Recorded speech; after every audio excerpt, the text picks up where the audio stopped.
Have you ever found yourself in a textationship? You know, that endless cycle of texting someone new, day after day, week after week, without ever quite progressing to a real-life date? Or maybe you've been on the receiving end of a sudden, confusing silence after what felt like a promising text exchange. It's frustrating, isn't it? In today's digital dating world, where apps like Bumble, Hinge, and Tinder are often our first point of contact, navigating text-based interactions has become a skill in itself. We spend so much time communicating through our screens that it's easy for connections to stall, expectations to get muddled, and genuine chemistry to remain untested. This isn't just about ending texts, it's about a practical reset for how we approach these digital beginnings. It's about moving beyond superficial exchanges and making space for what truly matters, authentic connection, whether that's in person or gracefully moving on. The problem of textationships is real. We build entire narratives in our heads based on clever emojis and witty banter, sometimes before even sharing a coffee. Dating experts like Logan Ury, director of relationship science at Hinge, highlight a sweet spot, suggesting that around 3 days is ideal to move from app to actual date. Beyond that, the risk of disappointment grows, as our imagined version of a person far outstrips the reality. So how do we take back control and ensure our texting serves as a bridge, not a barrier, to meaningful dating? Our practical reset begins with recognizing when a connection is stuck. If you're exchanging dozens of texts a day for over a week without a clear plan to meet, you might be in a textationship. This isn't inherently bad, but if your goal is an in-person relationship, it's time for action. The first path of our reset is about transitioning these digital conversations into real-life opportunities. If you like someone and the texting feels good, the next logical step is to suggest meeting. Don't wait for the other person to initiate indefinitely. Take the lead. Instead of another "how was your day" text, try something like, "I've really enjoyed chatting with you. I'd love to continue this conversation over a coffee this week. Are you free Tuesday or Thursday?" This is direct, specific, and prioritizes an in-person connection. It shifts the dynamic from casual chat to a clear intention. If they're interested, they'll respond positively. If they consistently offer vague excuses or keep the conversation purely text-based, that's a signal in itself. Now, the second path of our practical reset involves graceful disengagement. This is crucial for those early-stage connections where you realize there isn't a mutual romantic interest. The modern dating landscape has unfortunately normalized ghosting, the abrupt cessation of communication without explanation.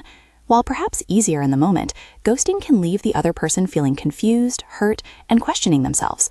A practical reset means choosing shyness and clarity instead. For very early-stage connections, perhaps after a few texts but no date, or even just one casual date, a brief, kind text is perfectly acceptable. You might say, "It was nice connecting with you, but I don't think we're a match. I wish you all the best." This is concise, clear, and respectful. It offers closure without needing a lengthy explanation. If you've been on a few dates, a phone call might be more appropriate depending on the level of connection. The key is to communicate your decision, even if briefly, rather than disappearing. This leads us to a broader point: setting boundaries and managing expectations. It's easy to get caught up in interpreting every single word and pause in a text exchange. Our phones often become sources of anxiety. A practical reset encourages you to establish your own limits. How often do you want to text? What's an acceptable response time for you? Communicating these preferences, even subtly through your own actions, can reduce stress. For example, you don't need to respond immediately if you're busy, and you don't need to overanalyze every delayed response from someone else.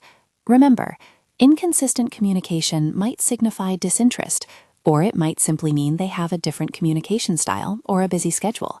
Avoid creating elaborate stories in your mind. Let's also talk about exiting unhealthy texting patterns. Are you consistently over-texting or over-pursuing someone who isn't reciprocating? Is there an imbalance in emotional labor where you're doing all the heavy lifting in conversation? A reset means recognizing these patterns and stepping back. If someone isn't matching your effort, it's a strong indication. You deserve a connection where effort feels balanced and natural. Prioritize your own well-being and emotional energy. It's worth acknowledging that the rise of dating apps and constant texting has sparked debates about the very nature of genuine romance. Some argue it diminishes the quality of connections, fostering superficiality or allowing us to hide behind technology. While this is a larger societal discussion, our practical reset empowers you to use technology as a tool, not a crutch. It's about leveraging texting efficiently to facilitate real connection, rather than letting it replace it. Ultimately, this practical reset is about empowering you. It's about taking agency in your dating life and ensuring that your digital interactions serve your authentic goals. By recognizing when to transition to an in-person meeting and by practicing graceful disengagement when a connection isn't right, you're not only being more efficient with your time, but also more respectful of both yourself and others. So remember these key steps. First, identify textationships and set a mental timer. Aim to move to a date within a few days if there's mutual interest. Second, confidently suggest an in-person meeting to transition the connection. Third, practice graceful disengagement for early-stage connections that aren't a fit. And finally, establish healthy boundaries for your own texting habits to manage anxiety and prioritize your emotional well-being. The future of dating will undoubtedly continue to evolve with technology, but the core need for genuine connection remains constant. By mastering these practical reset strategies, you'll navigate the digital dating landscape with more clarity, confidence, and fineness, making more space for the relationships that truly enrich your life.